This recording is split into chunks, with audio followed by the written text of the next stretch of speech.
Hello everyone, welcome back to my channel.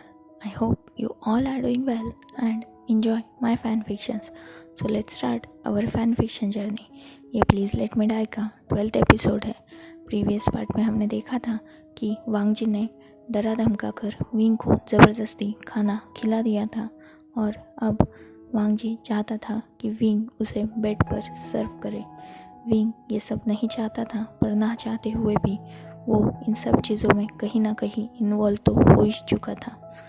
सो वांग जी ने wing से कुछ ऑर्डर दिए और उन्हें विंग को शांति से फॉलो करने के लिए भी कहा गया, पर विंग ये सब नहीं चाहता था और वो वांग जी के हर ऑर्डर को डिसओबे कर रहा था या इग्नोर कर रहा था. वांग जी को इन सब चीज़ों से बहुत गुस्सा आ रहा था और उसे बार बार विंग को धमकाना पड़ रहा था, जिससे वांग जी भी बहुत इरिटेट हो चुका था, क्योंकि वांग जी खुद पर कब से कंट्रोल किए हुए था. वो तो अपने आप को तब से कंट्रोल कर रहा था जब उसने विंग को सोते हुए देखा था. वो तभी विंग को खाना चाहता था, पर उसे जब पता चला कि विंग ने कुछ खाया नहीं है, तो इसीलिए वांग जी ने पहले विंग को खाना खिलाना ही सही समझा. So let's start our new chapter. Wing Wang ji की लैब में बैठा हुआ था और वो काँप रहा था. ये बात वांग जी भी जानता था कि विंग बहुत डरा हुआ है. विंग नीचे देख रहा था तो वांग जी ने विंग से कहा, कंफर्टेबली बैठो और डरो मत, क्योंकि अब ये तुम्हें रोज़ करना है. कब तक डरते रहोगे? जो सिचुएशन है उसे फेस करो, समझे? विंग कहीं ना कहीं जानता था कि वांग जी सही भी कह रहा है, पर वो अभी भी इन सब चीज़ों के लिए रेडी नहीं था. विंग ने अभी भी कुछ भी नहीं कहा. वांग जी ने कहा, बेबी बॉय, तुम्हें तो इन सब चीज़ों का एक्सपीरियंस नहीं है ना? कल तुम्हारा फर्स्ट टाइम था. मतलब मैं वो फर्स्ट पर्सन हूँ जिसने तुम्हारी छोड़ो ये सब. चलो, क्यों ना मैं तुम्हें आज से लेसन दूँ. तो क्या तुम मुझे अपना ट्यूटर बनाना चाहोगे? वैसे बिलीव मी, इन सब चीज़ों में ना मुझे बहुत एक्सपीरियंस है, और मेरे जैसा एक्सपीरियंस ट्यूटर पाकर तुम्हें भी कुछ ना कुछ तो आ ही जाएगा. अगर तुम दिल से ये सब चाहोगे तो बेटर होगा, क्योंकि अब यही हर रोज़ तुम्हारा काम होगा. वैसे तुम ही तो सुबह कह रहे थे ना, सेक्स स्लेव. तो चलो बनो. अब मेरे शर्ट की बटन्स को अनबटन करो. विंग ये सुनकर बहुत ज़्यादा शॉक हो गया और वो वांग जी की तरफ अपनी वाइड आंखों से देखने लगा. वांग जी ने जब विंग का ये लुक देखा, कहीं ना कहीं उसके चेहरे पर एक हल्की सी स्माइल आ गई, पर उसने तुरंत उसे हटा लिया, जिसे विंग ने भी नोटिस नहीं किया था. वांग जी ने विंग को देखा और कहा, क्या मैंने कुछ ऐसा कह दिया जो मुझे नहीं कहना था? Come on, follow my orders. Wing ने अपने कांपते हाथों से वांग जी की शर्ट को पकड़ा और वो धीरे धीरे वांग जी के शर्ट्स की बटन को अनबटन करने लगा. विंग ये इतना धीरे कर रहा था कि जैसे वो एक बटन खोलने के लिए पूरी रात लगाने वाला है. वांग जी ने विंग से थोड़ा कोल्ड टोन में कहा, बेबी बॉय, तुम्हें बटन्स अनबटन करने हैं. कोई और काम नहीं दिया है जो तुम इतना काँप रहे हो. जल्दी से बटन ओपन करो. वैसे भी तुम भी तो शर्ट्स पहनते होंगे ना, ये तुम्हारे लिए कोई नई बात तो नहीं होगी, बटन्स लगाना और खोलना. फास्टर. विंग वांग जी की आवाज़ सुनकर बहुत डर गया और वो थोड़ा जल्दबाजी में अपने हाथ चलाने लगा. फाइनली 5 मिनट की कोशिश के बाद विंग ने वांग जी के सारे बटन्स ओपन कर ही दिए. वांग जी ने विंग को देखा और वो थोड़ा पीछे की तरफ लीन हो गया. उसने अपना पूरा बॉडी वेट अपने पीछे दोनों हाथ रखे और उन पर लीन होकर खुद को छोड़ दिया और कहा, baby boy, come on, remove my shirt. Wing अब बहुत डर रहा था, पर वो जानता था कि उसके पास और कोई रास्ता नहीं है। विंग ने अपने अंदर एक गहरी सांस ली और उसने अपने माइंड में ही कहा, wing come on, you can do it. Wing come on, तू कर सकता है, हार मत। ये कोई बड़ी बात नहीं है, बहुत से लोग ये करते हैं, तुझे भी तो अपनी लाइफ में कभी न कभी ये करना था ना। सो ये वो दिन आज है, प्लीज़ खुद को संभाल और कर, बी स्ट्रॉन्ग विंग। यही सोचते हुए विंग ने अपनी आंखें टाइटली बंद की और उसने वांग जी के शर्ट्स को नीचे मतलब उतार दिया। अब वांग जी विंग के सामने हाफ नेकेड था, मतलब वांग जी की अपर बॉडी में उसने अब कुछ भी नहीं पहना था। वांग जी वैसे ही रहा और उसने विंग से कहा, उठो। विंग जैसे इसी वर्ड का वांग जी से कब से इंतज़ार कर रहा था, वो तुरंत वांग जी की लैब से उठ गया और वांग जी से 4 कदम दूरी पर खड़ा हो गया। वांग जी को विंग का ये सडन एक्शन कुछ ज़्यादा पसंद नहीं आया, क्योंकि वांग जी समझ रहा था कि विंग कितना डेस्परेट है सिर्फ उससे दूर जाने के लिए। फिर भी वांग जी ने कुछ कहा नहीं, बस अपनी आंखें एक बार टाइटली बंद की और ओपन करके विंग की तरफ देखा और विंग से थोड़ा रूड और कोल्ड टोन में कहा, इधर आओ, कम हियर। विंग फिर से अपने कांपते कदमों से वांग जी के पास गया और वो अभी भी वांग जी से 1-2 कदम की दूरी पर ही खड़ा हो गया। वांग जी सीधा होके बैठ गया और उसने कहा, बेबी बॉय, मेरे पेशेंस का टेस्ट मत लो। मैंने कहा इधर आओ।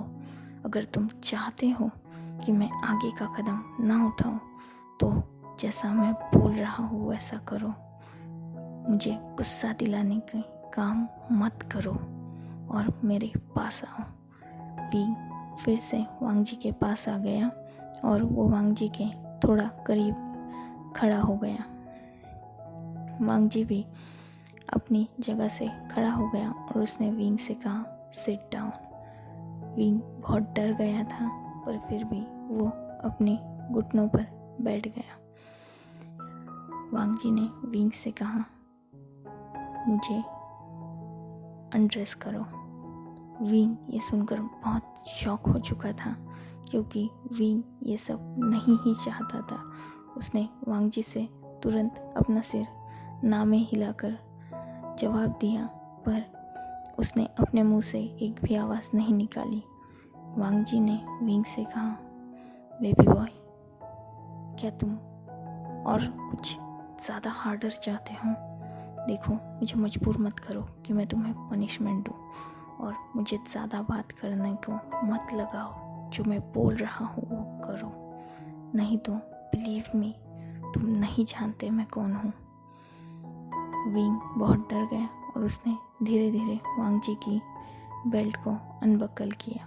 बाद में उसने वांग जी की पैंट की बटन्स को भी ओपन कर दिया, पर वांग जी की पैंट की जिप पर जब विंग का हाथ गया, विंग लिटरली शेक कर रहा था। उसकी आंखों में आंसू थे और वो अपने दिल में बहुत ज़्यादा टूट रहा था। विंग ने अपनी आंखें नीचे झुका ली और उसने अपने कांपते हाथों से ही वांग जी की जिप को ओपन किया और वांग जी की पैंट्स को नीचे कर दिया। अब वांग जी विंग के सामने फुल्ली नेकेड था। वांग जी की बॉडी अगर कोई हॉर्नी ओमेगा देखता तो शायद अब तक वो ही वांग जी का रेप कर चुका होता, पर अपना विंग तो भोला भाला है, बेचारा डरपोक है। ऊपर से उसे इन सब चीज़ों की कोई भी नॉलेज नहीं है, ना कोई एक्सपीरियंस। वो तो इन सब चीज़ों को डिस्कस्ड समझता है, जिस वजह से उसने अपनी नज़रें नीचे ही झुका रखी थी। वांग जी ने विंग से कहा, कम ऑन बेबी बॉय, क्या तुम इसका टेस्ट लेना चाहोगे? सो कम, मुझे और वेट मत करवाओ और इसे अपने मुंह में लो। विंग ये सुनकर बहुत ज़्यादा ही हैरान हो चुका था और उसने तुरंत अपनी नज़रें ऊपर करके वांग जी की तरफ देखा, जो अभी विंग को ही देख रहा था। उन दोनों का आई कांटेक्ट था, जिसमें वांग जी की आंखों में विंग के लिए कोई भी ये नहीं था। वो बस विंग से चाहता था कि वो वांग जी का ऑर्डर फॉलो करो, लेकिन विंग की आंखों में सिर्फ शॉक और डिस्गस्ट था। मतलब कोई इंसान ऐसा कैसे करवा सकता है? विंग अभी यही सोच रहा था। वांग जी ने विंग से कहा, बेबी बॉय कम ऑन, क्या मुझे माउथ प्लेजर नहीं दोगे? Come on, open your mouth. Wing को अब बहुत ज़्यादा हो चुका था। उसने तुरंत वो तुरंत फ्लोर से उठ गया और उसने वांग जी को एक ज़ोरदार धक्का दिया, जिस वजह से वांग जी खुद को नहीं संभाल पाया और वो जाकर सीधा पीछे बेड पर गिर गया। विंग ने नीचे झुका और उसने अपना बाथरूम उठाया और वो जाने के लिए मुड़ा ही था, तब उसके कानों में वांग जी की आवाज़ गूंजी। वांग जी ने अपनी कोल्ड और रूड टोन में कहा, बेबी बॉय यू डिसोबे मी, तुमने मेरी डिसरिस्पेक्ट की है। क्या तुम इसकी सज़ा भुगतना चाहोगे? तुम्हें बहुत प्यार से समझा लिया, अब बहुत ज़्यादा हो चुका है। तुमने मेरी हदें तोड़ के रख दी है। ये फर्स्ट टाइम है कि किसी ने मेरे साथ इतना रूड बिहेवियर किया है। अगर तुमने कुछ और मेरी ऑर्डर को डिसोबे करने की कोशिश की और इस रूम से बाहर जाने की भी कोशिश की ना, तो तुम सोच भी नहीं सकते कि तुम्हारे साथ क्या होगा। विंग भले ही डरा हुआ था, फिर भी उसने वांग जी की बात को नहीं माना और वो अपने कदम बाहर की तरफ ले जाने लगा और साथ ही वो अपना बाथरोब आधा पहन चुका था। वांग जी ने एक डेविल स्माइल करते हुए विंग से कहा, बेबी बॉय बस एक कदम और फिर तुम और मैं, हम दोनों अपनी हदें तोड़ देंगे। वो कॉन्ट्रैक्ट जो तुमने साइन किया है और जिस पे मैंने भी साइन किया है, तुम वो कॉन्ट्रैक्ट डिसोबे कर रहे, तो मैं ही क्यों उसे मानूं? क्यों ना मैं तुम्हारी फैमिली। ये सुनते ही विंग तुरंत पीछे पलटा और वो वांग जी की तरफ देखने लगा, जिसकी आंखें अब गुस्से की वजह से लाल हो चुकी थी। विंग तुरंत वांग जी की तरफ आने के लिए एक कदम उठाया ही था कि वांग जी ने अपनी कोल्ड ट्यून में फिर से विंग से कहा, बेबी बॉय तुम चाहो तो इस रूम से बाहर जा सकते हो अभी, क्योंकि अगर तुमने ऐसा किया तो तुम और मैं, हम दोनों अपनी अपनी हदें तोड़ देंगे। पर अगर तुमने जो कदम मेरी तरफ बढ़ाया है वो मेरे ऑर्डर्स को फॉलो ना किया, तो फिर तुम्हारा वो कदम तुम पर बहुत भारी पड़ेगा। बिलीव मी, तुम्हें आज रात बहुत हार्ड पनिशमेंट मिलेगी। सो तुम चाहो तो आज़ाद हो सकते हो और पलट के जा सकते हो, और नहीं तो मेरी तरफ आओगे तो believe me I will never leave you. Wing ये सब सुनकर बहुत डर चुका था, पर उसके पास और कोई रास्ता नहीं था, क्योंकि वो अपने फैमिली को इन सब चीज़ों में घसीट ही नहीं सकता था, खासकर वांग जी के इस बिहेवियर से। और उसने जितना अब तक समझा था वो इतना तो समझ चुका था, या तो वांग जी साइको हैं या तो वो बहुत बड़ा कोई आदमी है, क्योंकि विंग उससे बच तो नहीं सकता। ये विंग बहुत अच्छी तरह से समझ चुका था। सो विंग ने वांग जी की ऑर्डर्स को फॉलो करना ही सही समझा और विंग ने जो कदम वांग जी की तरफ बढ़ाया था उसे कंटिन्यू करते हुए वो वांग जी के सामने थोड़ा करीब आकर खड़ा हो गया और अपने घुटनों पर बैठ गया। उसने अपना सिर नीचे कर लिया और कांपती आवाज़ में कहा, no I am ready, I will do it. Wing बहुत काँप रहा था और बहुत डर रहा था। वो ये सब कभी नहीं चाहता था। इतना ही ह्यूमिलिएशन विंग ने कभी भी अपनी लाइफ में नहीं सहा था, और ना वो शायद इसको सहना चाहता था, ना वो ये सब डिज़र्व करता था। पर अब क्या कर सकता है इंसान, मजबूरी में बहुत कुछ विंग ऑलरेडी कर चुका था। एक ज़िंदगी बचाने के चक्कर में वो अब जिंदा नर्क में ही तो जल रहा था।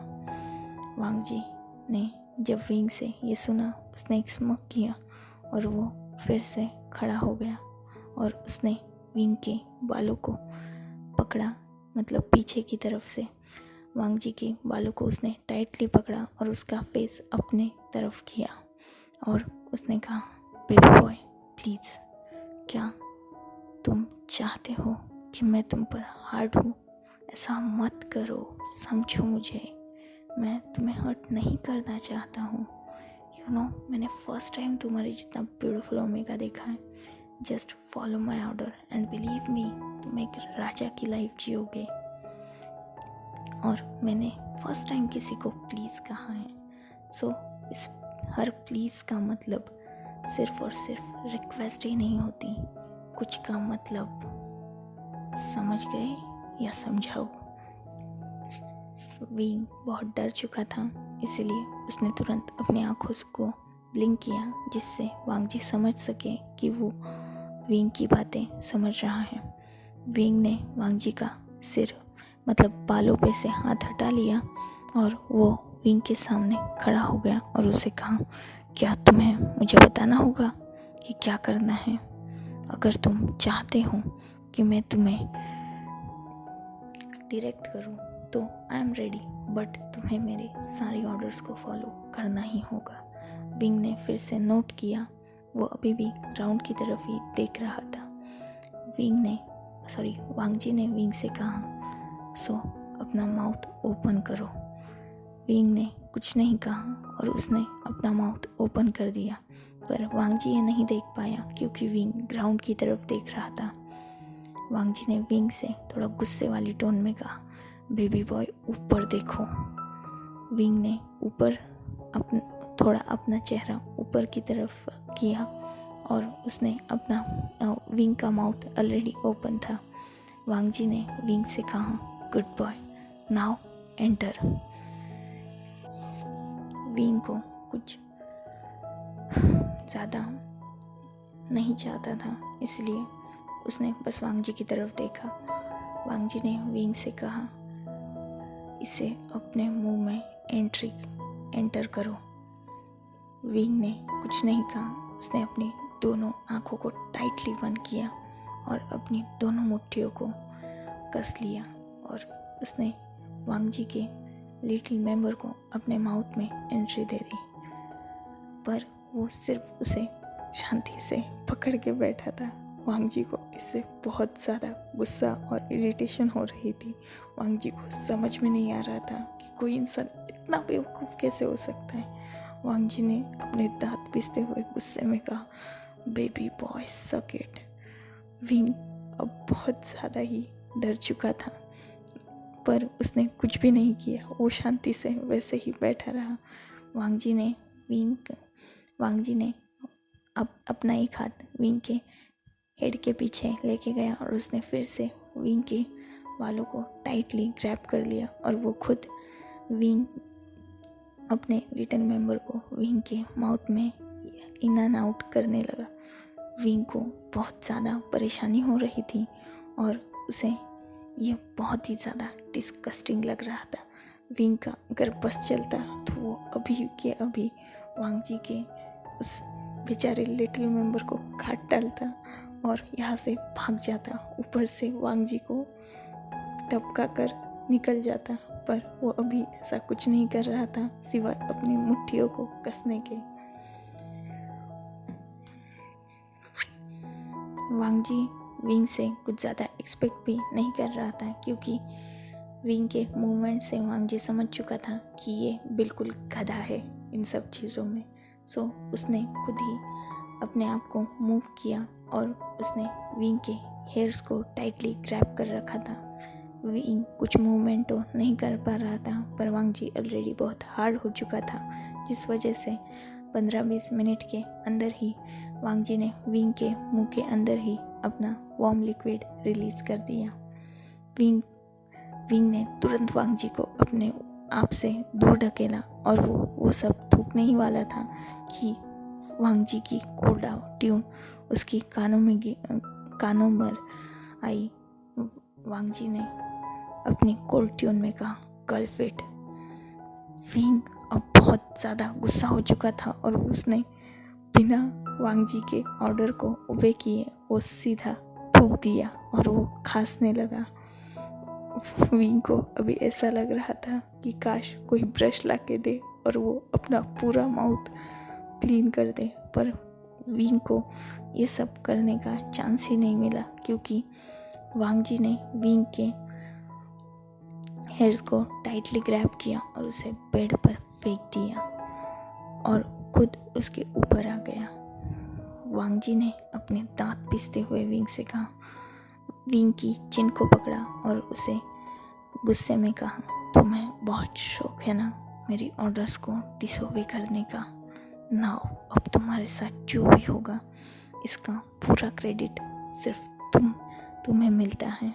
इतना बोलकर वो विंग की नेक पर हार्शली सक और बाइट करने लगा, जिसकी वजह से विंग को बहुत दर्द हो रहा था। विंग उसे रोकने के लिए स्ट्रगल कर रहा था।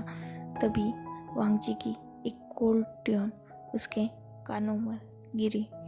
वांग जी ने कहा, बेबी बॉय स्ट्रगल मत करो, प्लीज़ मत करो।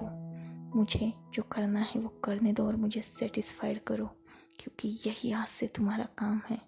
जो तुम्हें डिस्गस्टिंग लगता है ये वर्क तुमने खुद चॉइस किया है, सो मुझे बार बार मत तंग करो और जो मैं कर रहा हूँ उसे करने दो, या तो तुम मेरे साथ ये सब करो। तुम जो चाहोगे मैं रेडी हूँ। क्या तुम मेरे साथ ये सब कर सकते हो? या मैं ही? इतना बोलकर वो चुप हो गया और उसने विंग की ईयर लॉब पर एक हार्श बाइट कर दिया, जिसकी वजह से विंग की आंखों में हल्के से आंसू आ गए। वांग जी ने फिर एक बार विंग से कहा, मैं बिल्कुल जेंटल नहीं रहने वाला क्योंकि तुमने आज मुझे बहुत गुस्सा दिला दिया है, जिस वजह से तुम्हें आज उस गुस्से का रीपे भी करना होगा। सो बी रेडी रात भर मेरे नीचे मौन करने के लिए। वैसे नाम तो तुमने मेरा जान ही लिया है ना, बेबी बॉय, तो उसे यूज़ करना, अपनी इंफॉर्मेशन को यूज़ करना और रात भर मेरे नाम से स्क्रीम करना। बिलीव मी, मुझे शायद उससे सेटिस्फेक्शन मिल गया तो मैं तुम्हें बख्शने का सोचूं, बट कोई गारंटी नहीं है। इतना बोलकर वो सीधा विंग के लोअर पार्ट पर अपना लोअर पार्ट रब करने लगा। विंग को इससे बहुत दर्द हो रहा था, फिर भी वो शांति से वांग जी के नीचे वैसे ही लेटा रहा। उसने अब रेजिस्ट करना छोड़ दिया था और ना ही अब उसने वांग जी को अपने ऊपर से हटाया। बस उसने अपनी आंखें टाइटली बंद कर ली और जो वांग जी उसके साथ कर रहा है वो उसे करने दिया। वांग जी ने विंग की पूरी बॉडीज पर हिकी के मार्क्स छोड़ दिए थे और बाइट मार्क्स भी थे। वांग जी ने विंग के एक निपल को अपने मुंह में लिया और दूसरे को हार्डली पिंच करने लगा, पर विंग के मुंह से एक आवाज़ तक नहीं निकली थी, क्योंकि विंग ने अपने लिप्स को अपने दांतों तले दबा रखा था, जिससे वो कोई भी आवाज़ न करे। विंग ने अपने दोनों हाथों से बेडशीट को टाइटली ग्रैब कर रखा था और उसने अपनी आंखें बंद कर रखी थी। वांग जी को ये सब ज़्यादा पसंद तो नहीं आ रहा था, क्योंकि विंग मौन ना करे, इसलिए वो अपने ही लिप्स को बाइट कर रहा था। वांग जी ऊपर आया और उसने विंग की ओपन लिप्स पर एक हार्श बाइट किया, मतलब अपर लिप्स पर हार्श बाइट किया, और विंग ने अपना लोअर लिप अपने टीथ थ्रू दबा रखा था, जिससे वो मौन ना करे। सो उसने जैसे ही विंग के अपर लिप्स पर बाइट किया, विंग ने तुरंत अपना माउथ ओपन कर लिया और अपनी आंखें भी। वांग जी ने विंग की आंखों में डायरेक्टली देखते हुए कहा, बेबी बॉय, मैंने कहा अपनी इंफॉर्मेशन का यूज़ करो। वांग जी नाम है मेरा, सो डोंट अगर तुमने अपने इस प्रेशियस लिप्स को फिर से ऐसे बाइट कर कर इनका हालत बिगाड़ने की कोशिश की ना, तो मैं तुम्हें पूरी तरह से डिस्ट्रॉय कर दूंगा। क्योंकि भूलो मत, तुम्हारी बॉडी पर हक मेरा है, तो इन्हें डिस्ट्रॉय करने का हक भी सिर्फ मैं रखता हूँ। इतना बोलकर वो फिर से हार्शली विंग को किस करने लगा। ये किस बहुत ही ज़्यादा हार्श था, जिससे विंग को भी बहुत पेन हो रहा था। एक वक्त ऐसा आया कि विंग को लगा कि सांस ना लेने की वजह से वो मर ही जाएगा, पर लकीली वांगजी को ये समझ आ गया और उसने विंग की लिप्स को छोड़ दिया। वांगजी ने आज भी विंग को कोई प्रिपेयर नहीं किया और सीधा उसके अंदर एंटर हो गया, जिससे विंग ने एक ज़ोर से स्क्रीम किया, जिसकी आवाज़ सुन वांगजी को एक सेटिस्फेक्शन मिला। वांगजी ये चाहता तो नहीं था कि वो विंग को दर्द दे, पर विंग की आज कुछ हरकतों ने वांगजी को बहुत ही ज़्यादा गुस्सा दिला दिया था, जिसका परिणाम अब विंग भुगत भी रहा था। वांगजी विंग के साथ हार्डली सेक्स करने लगा और विंग को वो बार बार स्क्रीम करे इतना ज़्यादा टॉर्चर कर रहा था। विंग के पूरी बॉडी पर वांगजी की बाइट और हिकीज मार्क थी। ऊपर से वांगजी उस पर कोई भी मर्सी नहीं दिखा रहा था। वांगजी बहुत गुस्से में आ चुका था, क्योंकि कहीं ना कहीं विंग बार बार उसके अंदर के अल्फ़ा को ठुकरा रहा था, जो विंग के अल्फ़ा को पसंद नहीं आ रहा था। ऊपर से वो एक डोमिनेटेड अल्फ़ा था, जिस वजह से विंग का बार बार उसे डिसोबे और डिसरिस्पेक्ट करना वांगजी के लिए बहुत ही ज़्यादा अनरिस्पेक्टफुल चीज़ थी। सो वो अब विंग को पेन देकर या उसकी स्क्रीमिंग साउंड सुनकर अपना ईगो सेटिस्फाइड कर रहा था। रात को लगभग 9 से 10 बजे शुरू हुआ ये टॉर्चर का गेम सुबह 6 या 7 बजे ख़त्म हुआ। विंग बहुत थक चुका था और वो कब का ही सो चुका था, मतलब बेहोश हो चुका था। पर वांगजी को इससे कोई फ़र्क नहीं पड़ रहा था, क्योंकि वो विंग में सेटिस्फाइड फील कर रहा था। सो वांगजी फाइनली सुबह जाकर विंग पर ही थक कर लेट गया और वैसे ही सो गया। विंग और वांगजी अभी भी अटैच थे और विंग तो ऑलरेडी अनकॉन्शियस था और वांगजी भी सो चुका था। अब करीबन दोपहर के 2 बज चुके थे। सबसे पहले वांगजी की ही नींद खुली थी और उसने महसूस किया कि वो किसी सॉफ्ट चीज़ पर सोया हुआ है।